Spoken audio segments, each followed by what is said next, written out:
বিকেলবেলায় পড়াতে পড়াতে হঠাৎই আমরা ঠিক করলাম যে আমরা আজকে মোমো চ্যালেঞ্জ করব। তো সেই মতো রাত 9টার সময় আমরা একটু বেরিয়েছিলাম, ভাবলাম মাংস এনে মোমো বানাবো।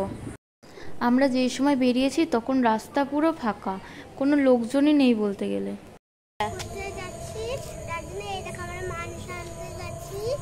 এই রাস্তায় পাঁচিল দিয়ে একটা কালো বেড়াল লাফ মেরেছিল, তো ওটা দেখে আমরা প্রচণ্ড পরিমাণে ভয় পেয়ে গেছিলাম।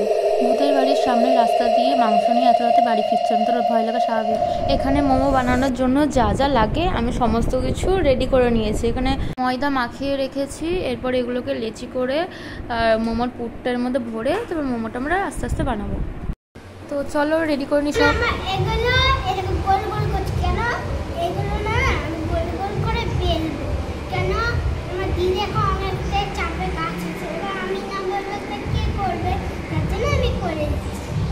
তো আমার এখানে গরম লাগছে যেহেতু আমি রান্নাঘরে মোমো স্টাফিংটা তৈরি করছিলাম, আর এদিকে আমার ছোট্ট বুনুটা দেখো কি করছে, এদিকে গোল পাকাচ্ছে লেচিটা।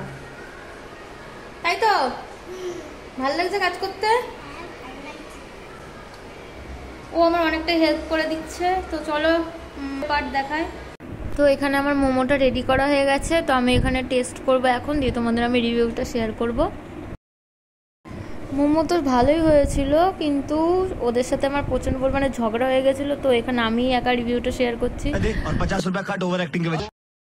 তো পরের দিন সকালে হনুমানজির কাছে পুজো দিতে গেছিলাম কালকের ঘটনাটার জন্য।